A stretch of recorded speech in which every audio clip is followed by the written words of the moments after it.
పవన్ కళ్యాణ్ గారు ఈ సినిమాకి ఆయన పెట్టిన కష్టం దీంట్లో కానీ నవ్వుతో నా భవిష్యత్. పొద్దున్నే ఇక్కడ ఉండేవాళ్ళు, సాయంత్రం మీటింగ్ అంటే అక్కడికి వెళ్ళిపోయేవాళ్ళు, మళ్ళీ నైట్ వెనక్కి వచ్చేవాళ్ళు.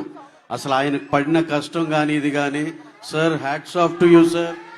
మళ్ళీ అసలుకి ఇంత హార్డ్ వర్కింగ్, ఇంత ఇది అసలు ఆ రాజకీయాల్లో ఉండి మీరు అసలు ఈ డెడికేషన్ ఏంటో మాకైతే షాకర్ సార్.